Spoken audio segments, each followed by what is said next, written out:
Olá, pessoal, tudo bem? Estou vindo aqui novamente para gravar uma aula, falar um pouquinho sobre a ultrassonografia com você, meu colega fisioterapeuta, e responder uma questão aqui que sempre me perguntam, né? E essa pergunta aqui é: o aluno diz, como saberei se a imagem tem alguma alteração para documentar no exame? Então, importante esclarecer que a gente está falando aqui de uma aula um pouquinho mais avançada, um passo um pouquinho ali adiante, né? Para quem já faz ultrassonografia, para quem já tem o entendimento de como é estruturado um exame e as possibilidades que você tem de realizar esse exame, de ajustar o equipamento, né? Então eu vou falar sobre tudo isso. Também vou aqui falar para vocês a possibilidade de vocês fazerem uma aula exclusiva através da Masterclass, né? Uma Masterclass que está gravada, fica disponível para você, 100% online. E também a gente tem um grupo dessa Masterclass que discute bastante os exames, a descrição dos laudos, e entre outras coisas. Então, quem quiser participar e tiver interesse, faça contato direto comigo. Um outro assunto é clicar aqui embaixo no link aí para entrar lá no meu canal do YouTube, né? Fundamental que ele cresça, que a gente consiga prosperar aí com o canal do YouTube, para que possa cada vez mais estar publicando e discutindo a ultrassonografia e dividindo com o meu colega. Tá bom? Então, voltando ao tema da nossa aula hoje, como saberei se a imagem tem alguma alteração para documentar no exame? Então, esse é um ponto fundamental do nosso estudo. Então, como eu estava falando anteriormente, é que eu preciso já estar entendendo do aparelho de ultrassonografia, saber ajustar ele, aquelas 6 funções básicas que eu sempre falo: profundidade, ganho, foco, frequência, faixa dinâmica, ruído, né? Tudo que você possa agilizar e melhorar a qualidade da imagem. Vocês vão ver que durante o exame isso também vai fazer uma diferença. Saber como é que é a característica ecográfica de cada tecido, né? Qual é a sua ecogenicidade, se a estrutura é hiperecóica, hipoecóica, anecoica. Então a gente tem aqui algumas estruturas, né, citadas aqui, ó, o osso, a calcificação, a artifício, são estruturas hiperecóicas, brancas, né? Já os tendões, os nervos, o músculo são estruturas hipoecóicas e as estruturas anecoicas que têm grande quantidade de água como bexiga, vaso sanguíneo, líquido, bursa, qualquer estrutura que apareça preta para a gente na imagem. Só que não só isso você vai ter aí a possibilidade de diferenciar os tecidos e conhecer o tecido normal, né, na estrutura da sua normalidade. Até porque, quando ele está alterado, muda muito também a ecogenicidade em torno dele. Então, a gente vai conversar sobre essas possibilidades. Além de conhecer os tecidos e a ecointensidade de cada um, saber a nomenclatura, né, para descrever bem esse exame, a gente também precisa ter um conhecimento de como eu vou encontrar uma estrutura que está alterada, né? Eu coloquei aqui 5 tópicos para a gente ter antes de mesmo de fazer um exame, de fazer uma investigação com o paciente, e tem que estar alinhado com você as possibilidades de você entrar e ver a estrutura durante a análise alterada. Uma das primeiras coisas que eu faço é medir a espessura da estrutura, né? Posso medir a área de secção, fazer uma mensuração se a estrutura está mais espessa ou menos espessa. Por exemplo, numa compressão nervosa, ela se encontra menos espessa. No aumento do processo inflamatório de um tendão, ele está mais espesso. O aumento do líquido na região torna mais espesso. Então, fazer comparativo, né? Pegar a mesma articulação de ambos dos dois lados para a gente fazer uma comparação, o lado sadio, o lado alterado. Então, isso é fundamental. Isso é uma visão que a gente tem que ter e eu vou mostrar isso, a importância disso. Outra coisa é se o contorno da estrutura está regular. Por exemplo, o contorno ósseo tem irregularidade, o contorno articular tem irregularidade, porque qualquer irregularidade pode ser um osteófito, pode ser um desgaste. Então, essas estruturas alteradas, elas também têm um comparativo das suas extremidades, né? O contorno, como elas estão, também é fundamental essa análise. O conhecimento, como eu estava falando, de ecogenicidade de cada estrutura, né? Se uma estrutura é totalmente branca, mas ali está cheio de regiões anecoicas, né? Estruturas anecoicas naquela região que não era para estar ali, é porque alguma coisa está alterada. Se eu tenho uma estrutura anecoica e dentro dessa estrutura tem alguma coisa ali dentro do líquido que pontos hiperecóicos, isso também é uma estrutura alterada. Então, saber a ecogenicidade de cada tecido e as possibilidades dessas alterações acontecerem é fundamental para a análise estrutural e morfofuncional do tecido, né? Alguns artefatos, aí eu vou falar deles separadamente, também podem surgir nas imagens, né? Como a anisotropia, reforço posterior e a sombra acústica, que podem te enganar numa interpretação do exame. Então é fundamental que você e conheça sobre esses artefatos que podem surgir na imagem e saber que aquela estrutura pode estar alterada ou não, se aquilo, por exemplo, é uma anisotropia, se é um reforço posterior. Então, essa divisão aí você vai ter que compreender muito bem antes de escrever sobre esse exame, ou até mesmo antes de um procedimento eco guiado, né? Que você interprete um exame de forma errada, você vai estar fazendo um procedimento, talvez que não tenha necessidade. Então, essa é a importância também. Além disso, saber usar os outros modos, né? Ultrassonográficos, como o Doppler Color, Doppler Energy, para ver se tem a angiogênese no local, né? Lesões agudas costumam ter o aumento da proliferação de novos vasos para irrigar a região de oxigênio, para melhorar o processo de recuperação, e esse processo ele pode ser identificado através do Doppler Energy, né, que detecta ali pequenos vasos com energia, com pulso ali até de pequenos vasos.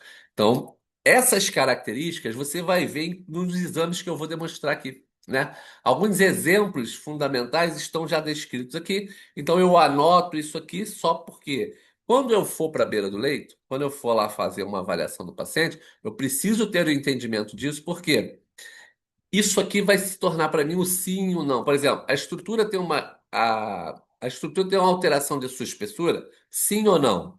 Vou aprender a medir uma espessura e outra. Tem a alteração do contorno da estrutura? Sim ou não? O contorno está regular, está irregular? A ecogenicidade da região está alterada? Os artefatos estão aqui para me dar um suporte de que é a estrutura alterada ou não, ou de fato é aquela estrutura que está alterada? Então, o Doppler tem angiogênese? Então, tudo isso são estratégias de você não errar a possibilidade de descrever bem aquele exame. Aqui, ó, eu dou exemplo, né, dessas três imagens. São três fotos realizadas da ultrassonografia na mesma região, ou seja, está aqui, ó, no flanco superior direito do abdômen. Então, peguei o ultrassom em três pessoas diferentes, coloquei nessa região. E aqui, ó, vou dar um exemplo dessa primeira foto, o que eu estou vendo, né? Então, estou aqui, vou escrever aqui, ó. Aqui é a pele, por exemplo. Aqui é o subcutâneo, né? Só escrever um Bzinho aqui. Subcutâneo, tá? Aqui são três músculos, né, na camada do abdômen: o oblíquo externo, o oblíquo interno e o transverso. Esses são os três músculos dessa região. E aqui embaixo o fígado, tá? Aqui, nessas outras fotos, é a mesma região, porém com alterações teciduais que levaram a alterações ecográficas, né? Por exemplo, aqui, ó, abaixo da pele desse indivíduo, nós estamos vendo aqui, ó, essa irregularidade dessas linhas brancas, né? Ó, importantíssima, que são as fáscias. E aí, o aumento do número, da quantidade de tecido conjuntivo após um procedimento de abdominoplastia levou uma fibrose nessa região. Então, a característica do tecido fibrosado, eu já estou vendo nessa região, diferente do tecido saudável. Aqui eu estou até vendo os três músculos, ó. O oblíquo está aqui, o externo, tá? O oblíquo interno e o transverso está aqui, ó. Então, quando eu faço essa análise, eu vejo aqui que tem alteração. Porque eu sei o que é o normal e o que é alterado. A mesma coisa está acontecendo aqui, ó. Isso aqui, ó, é uma grande quantidade de líquido após um procedimento de abdominoplastia também, conhecido como seroma. Então, aqui, ó, eu tenho uma área anecoica importante e esse seroma extenso aqui. Por isso que eu sei que está alterado. Eu só sei que estão alteradas essas estruturas porque eu conheço o que é o sadio, o que é o normal. E aí eu esperava encontrar todos assim, só que as alterações estão presentes. E é isso que eu tenho que me atentar. Nesse primeiro momento aqui, eu estou vendo uma alteração importante da ecogenicidade das estruturas. Então, vou apagar aqui só para eu trocar o slide e ele não ficar escrevendo na minha tela, tá? Deixa eu tirar aqui esses. E aí, vamos passar já para o próximo para a gente ter a noção do que a gente vai avaliar a partir de agora. Então, muitos colegas querem já chegar nesse finalmente aqui, ó, sem conhecer a estrutura sadia, sem saber ajustar um equipamento, sem saber. Então, não consegue chegar lá. Por isso que eu estou falando que essa aula é um pouquinho mais avançada, ali um pouquinho já para quem fez um curso, para quem já faz ultrassonografia, para quem manipula o aparelho bem, para você chegar aqui já com uma confiança maior em realizar o exame, ok? Então, ó, aqui são os três artefatos que podem alterar a imagem, né? E pode confundir o avaliador em algum momento. Por exemplo, a anisotropia, como a incidência do raio do ultrassom, ela tem que ser perpendicular ao tecido. À medida que eu tenho um tecido que tem uma ponta óssea, por exemplo, essa estrutura já não é mais perpendicular ao tecido, porque ela tem essa descida aqui. Então a incidência do raio vai bater aqui, ao invés de voltar para a sonda, vai bater aqui, vai fazer assim, ó. Vai bater aqui e vai para o lado. Então essa mudança de direção da onda torna o tecido diferente, como a gente está vendo aqui, ó. Essa parte mais escura que eu estou observando aqui, que é a anisotropia. A gente está vendo aqui a patela, a sombra acústica da patela abaixo, aqui, ó, o tendão do quadríceps de forma regular. No membro esticado a 0 grau ali, né? A tendência da ultrassonografia, né, do raio do ultrassom, é bater aqui, ó, e ao invés de voltar para a sonda, fazer um desvio da sua onda. Aqui, ó, quando ele coloca o membro a 30 graus, que ele coloca perpendicular ao tecido avaliado, nós temos aqui a possibilidade da onda bater e voltar no mesmo sentido. E aí essa sombra que tinha aqui, ó, some. E aí a gente percebe que isso aqui não era um líquido, por exemplo, né?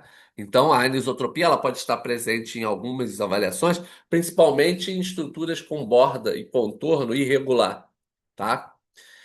Outro artefato importante é a sombra acústica. Por exemplo, eu poderia dizer que isso tudo preto aqui é líquido e nem todo preto é líquido na ultrassonografia. Isso aqui é a sombra que o osso, por ter um tecido muito denso, ele não deixa que a onda do eco transpassa ele, né? Atinja o tecido abaixo dele por causa da densidade dele. E aí, o que que ele faz? Quando chega no osso, que é essa parte hiperecóica aqui, ó, ele faz uma sombra. Essa aqui é a sombra, por exemplo, do húmero, né? Aqui a gente está vendo a articulação do cotovelo, o capítulo, a tróclea, e nesse contexto aqui, essa sombra abaixo é a sombra acústica do osso. E poderia ser a sombra acústica do fêmur, da costela, de qualquer osso que você for avaliar. Já a última possibilidade aqui de artefato, a gente está analisando a bexiga. E aí você note que a bexiga aqui está cheia de líquido, né? E a onda do ultrassom, ela passa na área do líquido, né, na área anecoica, diretamente. Só que posterior à bexiga, ela encontra um tecido. E o que que ela faz? Ó, ela acende mais o brilho nesse tecido. É um reforço desse eco que passou pelo líquido, numa tentativa de pegar toda essa onda de eco que passou e acumular naquela região que está logo posterior. E aí você tem que se atentar que isso pode não refletir, né, a uma alteração tecidual. É apenas um artefato que surgiu por conta dessa passagem da onda do eco pelo conteúdo líquido. E aí reforçou aqui, por exemplo, a próstata que está logo abaixo. Então, atente-se a isso, né? Que nem todo tecido que foi alterado, né? Como aqui a ecogenicidade aumentou, ela um déficit, né? Ou uma alteração desse tecido, que pode ser apenas um artefato, ok? Dito isso, agora a gente vai passar para a avaliação de algumas articulações para a gente entender de fato como acontece essas alterações. Por exemplo, eu escolhi aqui o ombro, que é uma avaliação muito solicitada, né, pelos colegas que realizam muito procedimentos ecoguiados. E aí eu vou fazer aqui uma análise, igual que eu faço nas minhas aulas, nos cursos, né, que eu ministro. O que que eu fiz? Eu fiz um slide aqui que eu tenho o transdutor que eu estou usando, retilíneo, na posição que ele está, né, no plano transverso, na região anterior do ombro. A tendência é eu observar essa imagem na ultrassonografia. Por exemplo, a pele, o subcutâneo, o músculo deltoide anterior, né? Aqui abaixo do deltoide anterior, eu tenho o tendão da porção longa do bíceps e a cabeça do húmero, tá? Desculpa, cabeça do húmero. Tubérculo maior e tubérculo menor. Nesse caso aqui, o tubérculo menor está desse lado e o tubérculo maior está desse lado, porque aqui está a inserção do músculo subescapular, que eu sei que do manguito rotador é o único que se insere no tubérculo menor. Então, o tubérculo menor está do lado de cá. Eu tendo essa imagem, eu posso até associar ela a um outro exame, porque fica mais fácil quando eu analiso o ombro num todo, como é nessa tomografia aqui, ó. Então, o que que eu estou fazendo ali? Eu estou colocando a sonda retilínea naquele local. E aí eu faço como se fosse, eu chamo de uma lanterna interna, uma iluminação lá dentro. O que que eu vou ver nessa lanterna interna? Essa imagem. Eu estou direcionando ela para ali. Então, estou vendo tubérculo maior, estou vendo tubérculo menor, o deltoide anterior, tudo passando ali dentro daquela estrutura amarela que é a luz da minha lanterna, né?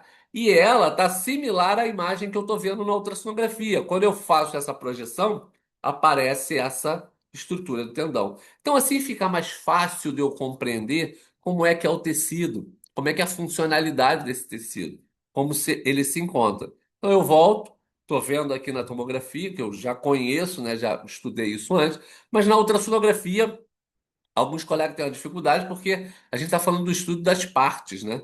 Então é parte do ombro, não é o ombro num todo. Então você vai analisar nesse contexto. E assim fica mais fácil. E o ideal é que nós avaliamos ele sempre em movimento, né? Como nesse vídeo aqui, ó. Eu estou vendo ali o contorno do tendão está bem irregular, está da fossa. O ligamento transverso que passa à frente dele está intacto aqui. Então, essa é uma estrutura de funcionamento e morfologia normal. Então, conhecendo isso, agora eu quero saber quando ela está alterada. Como que eu posso observar essas alterações? Então, vou lá e já começo a entender aqui, ó. Eu tenho dois planos de avaliação para esse tendão. Eu tenho um plano transverso, que é esse primeiro, eu estou observando a sonda nesse sentido, e tem um plano longitudinal, que eu vou observar a sonda nesse sentido. Então, posso fazer a análise nos dois sentidos. Aqui a gente está vendo estruturas normais, e aí agora eu já estou vendo uma estrutura alterada. Então, aqui eu botei até a normal para a gente comparar com essa aqui. Notem que nessa área que está o tendão, a gente tem um aumento dessa área anecoica aqui, ó, que é o aumento do líquido sinovial nessa estrutura. Então, isso é aumento desse líquido está favorecendo ao que a gente conhece como tênus sinovial, né? Uma tenossinovite, o espessamento dessa bainha, com o aumento desse líquido. Olha o ligamento transverso como está fazendo um abaulamento aqui por causa desse líquido. Então a gente também tem uma espessura, um esgarçamento desse, né, ligamento transverso que fica aqui acima. Então, o aumento do líquido, a área anecoica, e isso é uma tendinopatia, né? Colocou ali ainda o Doppler Energy para ver se tem a concentração de novos vasos, né? A angiogênese está presente nesse sentido. E a gente está vendo que está. Por quê? Tem aquela iluminação ali, né? Próximo à região da lesão, que significa lá, ou seja, que essa lesão pode ser uma lesão aguda. Então, já tenho isso na minha cabeça como um tecido alterado, ok? E isso me mostra também quando eu tenho uma análise no outro exame, né? Comparativamente, um exame normal e um exame alterado nessa mesma região. Eu posso fazer essa associação. O que eu não acho muito interessante é você olhar um exame e depois ir lá procurar com ultrassonografia. Se você olhou um exame desse, já tem definido o que que é, não precisa fazer ultrassonografia, né? Agora, quando você não tem outro exame que você precisa fazer, e o que eu acho melhor para o fisioterapeuta com relação à ultrassonografia é que você vê em movimento, em tempo real. A estrutura está ali para você avaliar como ela está naquele momento. Por exemplo, uma tomografia de 30 dias atrás não reflete o que o paciente está agora. Então, em tempo real, você mesmo realiza o exame, isso cresce a possibilidade de você avaliar de forma mais correta. Note que agora a gente está fazendo no plano transverso. Olha lá o derrame, né? O aumento do líquido na bainha. Então a gente está vendo ele também nesse plano. É legal você fazer um comparativo, né, do que é normal e do que é alterado, lembra? Avaliar os dois lados no músculo esquelético é sempre fundamental quando você consegue fazer isso com duas estruturas, onde um lado tem lesão e o outro não. Então você pode fazer esse comparativo e deve. Até mesmo para medir, para mensurar se está mais espesso, menos espesso do que o da direita e o da esquerda, tá bom? Aqui a gente já tem uma outra alteração. Além da sinóvia ali que está aumentado também, o ligamento transverso abaulado também, a gente tem uma ruptura parcial desse tendão. Notem que tem um coto dele aqui, ó, e um coto maior dele aqui. Então a gente está vendo a característica de ruptura longitudinal desse tendão. Então, isso é característico do exame, porque você faz uma análise mais precisa, né? Então, é fundamental que você veja isso. Uma outra coisa que está acontecendo aqui também, ó, é que no osso, na fossa, né, aonde esse tendão fica, que é entre os tubérculos, a fossa intertubercular, tem essa irregularidade óssea, ó. Nota que tem descontinuidade óssea, ó. Característica de osteófito. Então, isso também está aparecendo aqui. E isso também pode estar causando essa é, alteração na estrutura que a gente está avaliando. Aqui a mesma coisa, né? Uma irregularidade também, ó. O tendão toca até o osso, né? Tem uma ponta óssea aqui diferente. O abaulamento desse ligamento transverso, a gente tem a quantidade de líquido aumentado, então a gente tem uma tendinopatia aqui importante que pode ser tratada e está sendo avaliada. Então, o que que eu estou fazendo aqui? Lembrando lá daqueles 5 itens que eu falei, ó, a espessura está alterada, a ecogenicidade local está alterada, porque tem área anecoica que não deveria ter. A gente tem o Doppler pulsando ali com angiogênese. A gente tem o contorno do osso alterado. Então, todas aquelas características eu trouxe para cá. Por isso que aquilo ali é fundamental, né? Eu fatiei para vocês ali 5 características, que podem até ter outras também, tá? E aí, depois a gente pode conversar sobre outras. Mas que vão refletir diretamente na minha análise do que está normal e do que está alterado. Aqui agora, a localização do tendão é fundamental, né? A gente tem um tendão agora aqui, ó, que está fora do seu local. O sulco, né, o sulco intertubercular está vazio, com uma ruptura do ligamento transverso e o tendão fora do lugar, ou seja, uma luxação desse tendão. Aqui também está acontecendo a mesma coisa. E esse tendão está indo para o tendão do subescapular, né? Atrapalhando até na sua função também, como a gente vê aqui na outra imagem também. Eu fiz um exame esses dias no consultório e analisei o tendão da porção longa do bíceps bilateral de um cliente e também observei que ele tinha essa luxação desse tendão, mas com o ligamento que não estava alterado.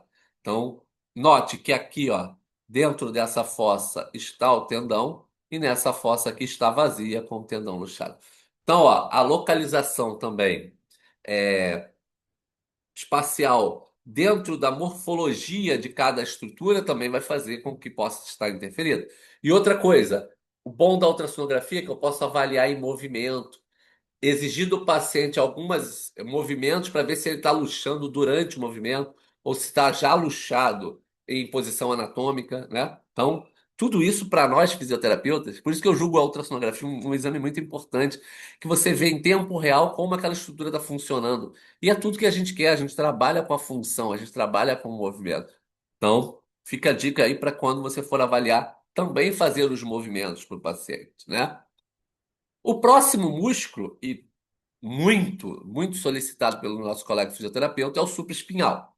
Eu sempre oriento o meu colega fisioterapeuta a avaliar o supraespinhal a partir do ventre do músculo, lá na fossa supraespinhal, e depois vir para a região do tendão. Porque muitos só querem ver o tendão, onde o músculo se insere, e isso não é o adequado. Então a gente está vendo ali, ó, já a estrutura do tendão passando ali pela cabeça e se inserindo lá. A gente sabe que o acrômio passa em cima dele, né? E é isso a gente vai falar aqui também, que pode causar o que a gente chama de síndrome do impacto, entre outras particularidades desse tendão importante e músculo importante. Então a gente está vendo ali o músculo, né, no seu formato normal. Então a gente tem ali o deltoide também, porção posterior, que já estou analisando lá mais perto da inserção na cabeça do húmero no tubérculo maior, né? Faz o grupamento com o manguito rotador, assim como os outros músculos. Então estou fazendo essa análise. E aqui, ó, já entrando nos detalhes da ultrassonografia, né? Uma característica muito importante dos exames de ultrassonografia é que os autores associam muito os exames a alguns sinais, né? Que a gente chama de sinal de referência. Por exemplo, o supraespinhoso, como ele tem esse formato, alguns autores dizem que ele parece o bico do tucano. Então, o formato do subespinhoso, normal, ele tem a característica do sinal do bico do tucano. A gente está vendo aqui, ó, que é essa estrutura aqui que passa abaixo do acrômio, se inserindo aqui no tubérculo maior, né? E aí a análise está sendo feita com essa posição da ultrassonografia. Quando esse sinal for alterado, é porque alguma coisa alterou no exame e pode ser o sinal que a gente está buscando no para fazer essa escrita de uma alteração desse tendão. Outra característica também importante é que a gente pode analisar ele na inserção, ou seja, eu faço uma anteriorização da cabeça do húmero, botando como se fosse a mão no bolso da carteira, né? Posição da mão no bolso, onde eu anteriorizo essas estruturas e posso fazer análise do supraespinhoso, aonde ele se insere. Vamos supor que aqui é a cabeça do húmero, eu tenho os três músculos que se inserem ali. O supraespinhoso é esse aqui, ó. Então, o supraespinhoso aonde ele se insere vai ser aqui a minha unha. Então ele está inserido aqui, depois ele segue o tendão dele aqui e vai lá para o seu ventre, tá? Então nessa região eu tenho uma porção anterior, média e posterior do supraespinhoso se inserindo. E aí, característica desse exame pode ter ali uma ruptura parcial, ruptura total, um processo inflamatório, e eu posso analisar ele desta forma também, tá? Geralmente a gente faz uma rotação interna do braço também para expor ele aqui que é outra característica. Notem agora que aquele bico do tucano, que está aqui embaixo, ó, o exame normal, está alterado nesse contexto aqui. E aí alguns autores classificam isso como sinal do golfinho, né? Notem que aqui a gente tem um aumento da espessura. Eu vou fazer aqui uma mensuração, não medindo nada, né? Mas só escrevendo aqui, ó, para a gente ver a distância de um tendão ao outro, né? De uma parte do tendão anterior para posterior. Notem que essa é muito maior. Essa tem o formato do golfinho. E isso sugere uma alteração na espessura. Então, o supraespinhoso está mais espessado nesse contexto. Pode ser um processo inflamatório que está levando a esse aumento da espessura. E aí eu tenho uma sequência para fazer análise, além dessa espessura, né? Então, deixa eu apagar aqui, essa que a gente fez aqui. Pegar aqui a borracha. E aí vamos lá. Então, esse formato que mudou trouxe um outro sinal característico de alteração desse tendão. Nesse contexto, eu posso aqui também fazer essa análise. Agora, o que mudou não foi a espessura, e foi a ecogenicidade do local do tendão. Por exemplo, num tendão normal, a gente está vendo aqui, ó, passando aqui, ó, tem a área hipoecóica, que é essa parte mais cinza aqui, né? Tem branco e preto aqui. Notem que as fibras do tendão elas estão uniformes em direção à sua inserção. Quando eu vou fazer a análise nesse aqui, ó, as fibras do tendão perdeu a sua uniformidade e entre elas agora tem uma área aqui, ó, anecóica. Então mudou a ecogenicidade local. Esse anecóico é um líquido e ele está surgindo ali devido à ruptura desse tendão. Eu tenho um coto proximal e um coto distal, né? Então o tendão está completamente descontinuado com uma ruptura aí dessa região. Importante a gente analisar isso, saber o que é o tendão, ver o tecido para a gente classificar essa ruptura. Daí, a análise pode ser avaliar a área de secção transversa dela, pode ser num pré e pós-operatório, então você pode fazer essa análise completa, mas você já identificou que o tecido está alterado por conta dessa ruptura. Né? A gente tem a bursa aqui, ó, tá passando logo acima dela, tem um pouquinho a mais de líquido, mas eu não estou falando desse processo. Apenas, nesse momento, sobre a ruptura desse tendão, que é característico ter uma concentração de líquido entre os cotos desse tendão que foi rompido. Ali, nessa imagem, como a cabeça do húmero ela é ovalar, né, e redonda, é, tem um contorno irregular. A sonda, como ela é retilínea, ela não pega com todas as suas ações da onda do eco diretamente na região onde você está avaliando. Você precisa fazer um ajuste dessa mão para que pegue toda a estrutura. Por exemplo, nesse caso aqui, ó, essa região preta, isso não é líquido. É uma anisotropia. Por quê? Lembra que a incidência do raio está batendo na cabeça do húmero e indo para o lado, ó? E aí, quando o operador do aparelho ajusta a mão, coloca ele perpendicular à região avaliada, aquela área anecoica some, isso configurando que não é a presença de líquido. Porque se fosse líquido, a área anecoica, mesmo você ajeitando o transdutor, ela ficaria nessa avaliação. Então, importante você diferenciar isso para você não estar fazendo um procedimento ecoguiado desnecessário para o paciente, né? Usando técnicas desnecessárias para tratar uma coisa que não é real por conta da anisotropia que você avaliou de forma errada. Ok? Então, ajuste bem a mão, ajuste bem a posição do cliente, né? Posição anatômica, posição do bolso, rotação interna. Tudo para você ter um ajuste de avaliação melhor. Na síndrome do impacto, também pode ser uma característica avaliada pela ultrassonografia. A gente tem aqui, ó, o que a gente já conhece, né? Acrômio do tipo 1, tipo 2, tipo 3, acrômio plano, semiganchoso, acrômio ganchoso. Então, isso tudo pode causar um impacto no tendão do supraespinhoso que passa logo abaixo desse acidente ósseo, né? Que é o acrômio. Então, a gente está vendo aqui, ó, o tendão do supraespinhoso. E aqui, ó, o acrômio fazendo uma sombra acústica e o tendão passando logo abaixo dele. Nesse contexto aqui, ele fez uma mensuração desse tendão, né, da distância do tendão até o acrômio e viu que tem 1,11 centímetros, ou seja, uma boa distância. E essa distância ela pode ser avaliada em movimento também, no movimento de abdução, por exemplo, no ombro, para ver se essa distância reduz e se causa até um impacto no tendão do supraespinhoso, tá bom?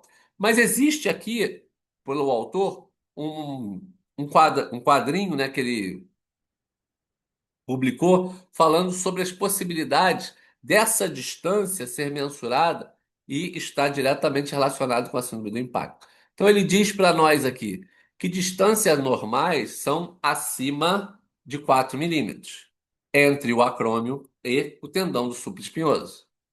Redução nesse espaço pode estar caracterizado a síndrome do impacto, um acrômio ganchoso, tocando no do acrômio tocando no tendão subespinhoso. Ou até mesmo que ele já esteja tocando e fica ali, né? Não tem uma distância entre eles. E a gente vai ver isso em alguns exames aqui. Por exemplo, nesse exame, a gente está vendo o acrômio aqui, ó, um osteófito entre eles, ou seja, um bico ósseo, né? Uma estrutura óssea. E aí eu mediria daqui até aqui, porque o tendão está aqui. Um tendão mais espessado, né? Esse aqui, por exemplo, tem áreas de lesão no tendão e tudo, porque ó, o movimento deve estar impactando.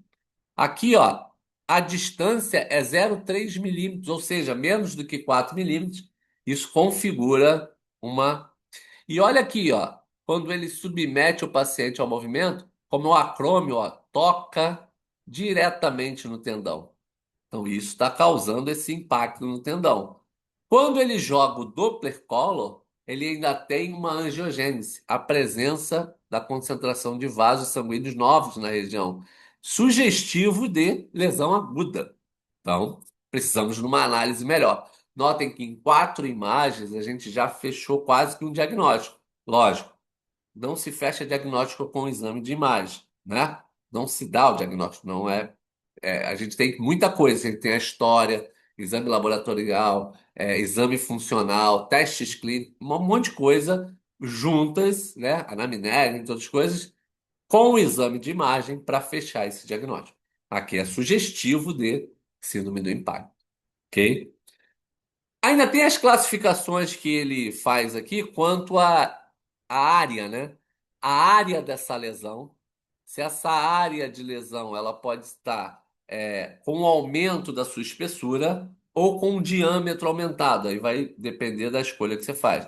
Por exemplo, aqui a gente tem grau 1, grau 2, grau 3, grau 4. Dependendo de quantos centímetros tem essa distância, né? 2, entre 2 e 4, 5 e acima de 5 estão associados aos graus. Tem muita gente que associa esses graus dentro do exame de ultrassonografia e faz questão de colocar isso. Eu prefiro medir a área de secção, porque aí eu não limito ali a dizer que é grau 1, grau 2, grau 3 somente. Mas eu tenho o valor absoluto do tamanho da área e isso é importante para todos nós. Ali também, ó, 30% da altura do tendão, né? Entre 30% e 60% dessa espessura, ou acima de 60%, ou a lesão é no todo, né? Também poderia ser classificado como grau 1, grau 2, grau 3, grau 4, dependendo do que você leva aí para sua possibilidade. É interessante que os autores tendem a trazer essas é, classificações só para facilitar o estudo, mas é importante também saber como mensurar de outras formas. Ali, ó, a mesma coisa está acontecendo aqui, ó. Notem que aqui, eu queria chegar nesse ponto que é bem interessante, ele ainda tem um aumento do líquido na bursa, né? A bursa subacromial, a gente está vendo aqui, ó, uma grande quantidade de líquido, também tem aumento aqui nessa bursa, e aqui é uma característica importante que eu queria falar, né? Tem bursite nos 4 exames, e a gente está associando sempre líquido da bursa a uma área anecoica, ou seja, uma área preta, como a gente está vendo aqui nos exames abaixo, ó, essa área e essa área. No entanto, aqui em cima, ó, a bursa tem quase que a ecogenicidade do músculo. Está cinza, por exemplo. Isso pode ser característico de quê? Do ajuste errado do ultrassom, por exemplo. O ajuste com um ganho a mais com a faixa dinâmica diferente, isso pode estar alterando essa imagem. Uma outra coisa também que pode ser é que dentro desse líquido da bursa, pelo processo inflamatório, ele muda a sua consistência do líquido. Não tem só o líquido sinovial, mas tem células de defesa, células purulentas, e aí quando você drenar esse líquido, você vai ficar realmente sabendo se tinha alguma alteração tecidual, né? Agora eu tenho uma alteração de imagem que para mim é clara. E aí isso aqui a gente classifica como as bursites que a gente vê aí que existem muitas abordagens pelo fisioterapeuta, né? Através de tratamentos diversos. E então fica bem claro para nós que essa alteração pode estar presente até mesmo nessa síndrome do impacto, quando isso acontece. Outra característica que os colegas pedem muito para avaliar, como é que é o trigger point, né? Nessa avaliação. Notem que o trigger point ele tem uma área anecoica, ou seja, como é um agrupamento irregular da musculatura tensa, ali a gente não consegue ver o tecido conjuntivo, que é essas fibras brancas. E aí fica de forma mais anecoica essa região, né? Que fica o trigger point. Quando ele coloca o Doppler aqui, por exemplo, Doppler color, a área ela não tem uma circulação sanguínea adequada, então não pulsa ali, não colore essa região, assim como não está colorindo aqui também. Então são características de encontrar o trigger point. Nota que ele tem um contorno regular, né, da sua borda, como se fosse um círculo, e é bem tranquilo de encontrar. Aqui outros exemplos, por exemplo, como a gente está vendo aqui, ó, eu tenho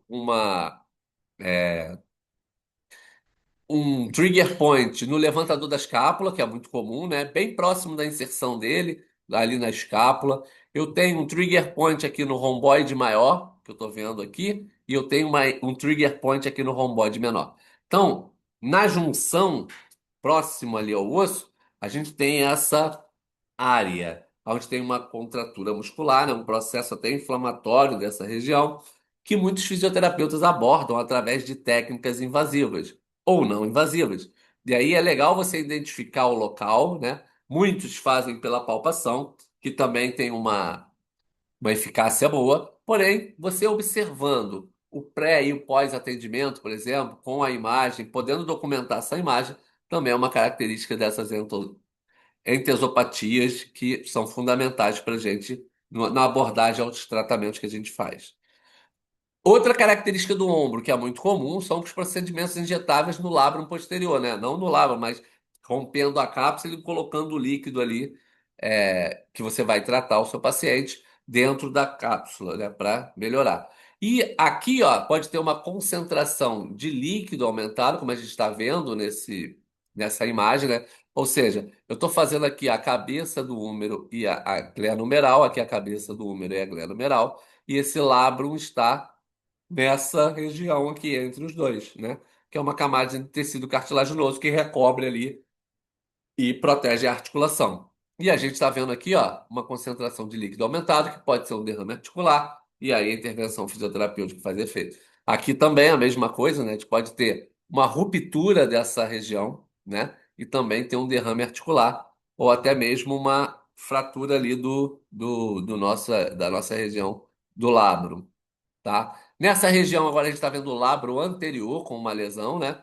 Ó, também é a mesma coisa, a gente está vendo aqui ó, uma concentração de líquido aumentado. A gente está vendo aqui uma lesão do lábio. Essa lesão é de Bancard, né?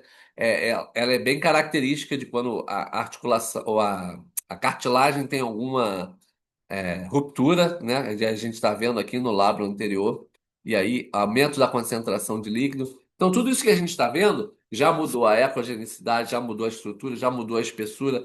Pode ter áreas com Doppler, mas não foi utilizado aqui. Então, todas aquelas características a gente está trazendo também para o lábio, tanto anterior quanto posterior, para fazer uma análise melhor. Outra característica de tendão, né? Que ele pode ter uma calcificação desse tendão. Então a gente está vendo aqui, ó, estruturas mais hiperecóicas. A gente tem falado muito de anecoico, preto, líquido, agora não. Agora tem uma estrutura hiperecóica calcificando esse tendão. Então, isso é uma característica importante, porque também causa mudança na estrutura desse tendão que vai levar a problemas graves, né? De ruptura de tendão, entre outras coisas, dor crônica, que o paciente pode sentir e o fisioterapeuta tratar de forma correta. Sabendo o que é, fica muito mais fácil de você tratar e escolher o plano terapêutico adequado. Mudando a articulação, né? Falei bastante já do ombro, agora eu vou falar um pouquinho do joelho. O joelho, eu estou trazendo aqui uma imagem, por exemplo, da região anterior do joelho, onde a gente tem uma flexão de 45 graus, aqui 90 graus, é, da articulação, e na posição anterior eu vejo esses côndilos, né? Os côndilos do joelho com essa camada de cartilagem, né? A cartilagem, a condral aqui do côndilo medial e lateral do joelho. É que essa estrutura anecoica que eu estou vendo aqui acima do osso, ó. Esse branco é a borda do osso, né? E acima dele tem essa camada. Nós tem que essa aqui tá uniforme, tá toda preta em todo o seu contorno, e se a área anecoica ali não mudou a ecogenicidade, é porque ela tem uma característica normal, assim como o contorno ósseo, assim como a espessura e tudo aquilo que a gente já viu, né? Nessa imagem, a gente já tem uma mudança. Olha aqui, ó, a calcificação dessa cartilagem. Estruturas hiperecóicas, né, estão juntamente com a cartilagem, diminuindo a sua espessura, o desgaste aqui é alterado, né? Aqui está normal. E olha aqui o contorno ósseo, ó, cheio de espícula óssea, descontinuidade do osso, que pode estar caracterizando aí um processo de artrose avançado.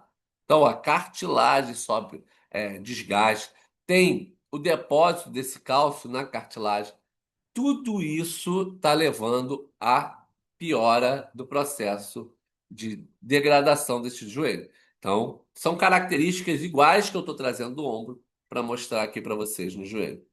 Agora eu fiz uma análise do tendão do quadríceps, que está aqui, ó, suas fibras de forma retilínea, né, lineares, chegando aqui na estrutura que é a patela, que é a sombra da patela, e abaixo ali na gordura que tem abaixo do tendão. Normal. Aqui em cima é subcutâneo, pele, né? Vamos ver se tem alguma alteração nesse exame. Ó, quando eu tenho esse exame alterado, eu tenho um derrame articular. Olha aqui, ó, essa área do asterisco com uma concentração de líquido importante. Então a gente está vendo um derrame articular com um acúmulo de líquido sinovial na região que não teria. Então mudou a ecogenicidade, né? O que era para ser ali hipoecóico, agora está anecoico. Então, a gente está vendo aí. E pode não ter sinal de fluxo ao Doppler, porque aqui não tem fluxo, não é líquido de vaso, é apenas o líquido derrame articular. Assim como acontece nessa, né? Mas aqui é diferente, ó. Notem que aquelas fibras que tinham direção uniformes, como está aparecendo aqui, ó, no tendão do quadríceps, aqui ela não está. Porque aqui é uma ruptura do quadríceps, né, do tendão do quadríceps, com o coto proximal e o coto distal preso aqui na sua inserção, tá? E um hematoma logo abaixo por conta da lesão. Agora não é da articulação que está vindo esse líquido, mas dessa lesão grande, né? De uma ruptura completa aqui do nosso tendão do quadríceps, que está mostrando nessa imagem. Então, ó, a gente viu o formato, a gente viu o contorno regular e irregular, tudo isso já está alterado aqui e para nós fica mais fácil. À medida que a gente vai fazendo avaliações, entendendo da primeira lá avaliação, isso depois vai ficando mais fácil para nós. Aqui, ó, no exame agora do que a gente chama de ligamento patelar, né? Tá ligando a patela à tuberosidade tibial, a gente está conhecendo ali. Muito visível para nós, assim, bem divulgado através da lesão do Ronaldinho Fenômeno, né? Lá antes da Copa do Mundo, que passou por vários processos de cirurgia, e a gente está vendo ele ali, as fibras bem contínuas, bem uniformes. Quando tem uma ruptura, a gente vai perceber isso de forma simples. Outra coisa que a gente precisa olhar na anterior do joelho é a patela, né? Se o contorno ósseo da patela está normal, se não tem nenhuma fratura. Além disso, tem uma bursa suprapatelar que é fundamental, que causa muita dor, que pode estar aumentada a quantidade de líquido, causando uma bursite aí suprapatelar. Esse aqui é um exame que eu realizei, que eu fiz uma análise tanto do tendão do quadríceps, que a gente está vendo ali, que tem uma concentração de líquido abaixo, com um derrame articular, ou seja, a paciente aqui, a colega que estava no curso, tem um líquido aqui abaixo, né? E depois a gente faz uma análise anterior da patela, ó. Notem que a bursa suprapatelar da colega está aumentada. Então, ela tem uma bursite que era a causa da dor que ela se referia lá no dia do curso, tá? Importante, com o aumento do líquido concentrado dentro dessa bursa. Então, no exame, eu faço sempre o exame geral para ver, né, o todo do joelho, não só ao local que está doendo. Aqui também, né, o aumento dessa bursa pode não ser só na região anterior, mas nas outras bursas que o joelho tem sete, né, cada um. Uma estrutura bem conhecida e bem avaliada por nós ainda é os meniscos, né? Nesse contexto aqui, eu consigo avaliar o corno do menisco, que sai na articulação ali, na lateral, né? Entre o fêmur e a tíbia. E aqui eu estou pegando um corno normal, né? Do menisco. É, pode ser o lateral e o medial, né? Tô vendo a cápsula articular aqui em cima, ó, fazendo uma análise, o ligamento colateral com a cápsula articular. Então, todas essas estruturas a gente vai analisando. Já nesse contexto aqui, ó, a gente já tem um aumento do líquido aqui, ó, que ele tá falando pra gente que é um cisto adjacente, né? E a ruptura desse menisco, que seria um triângulozinho aqui, ó. No meio tem essa área anecoica. Então a gente tá vendo uma ruptura. A gente já está vendo um abaulamento aqui, ó, da cápsula, né? Ela sobe aqui, ó, e aí essa estrutura já sobe, porque já tem um aumento do derrame articular aqui, ó, e alguma lesão desse joelho. Outra estrutura fundamental que a gente avalia agora na região posterior é se o paciente tem o aumento do líquido numa bursa posterior ao joelho, que fica localizada logo acima da inserção do músculo estocnêmio medial, que a gente conhece muito como cisto de Baker, né? O cisto de Baker é quando tem um aumento desse líquido nessa bursa. E a gente está vendo aqui. Essa paciente aqui, por exemplo, é uma paciente que faz atividade física e atividade de agachamento. Ela se queixava muito de dor na posterior do joelho, e a gente está vendo aqui o aumento do acúmulo de líquido nessa região, que comprimia outras estruturas e causava dor. Então, fundamental para a gente entender esse processo é que todas aquelas características que eu falei, das alterações teciduais, é, da espessura, da ecogenicidade local,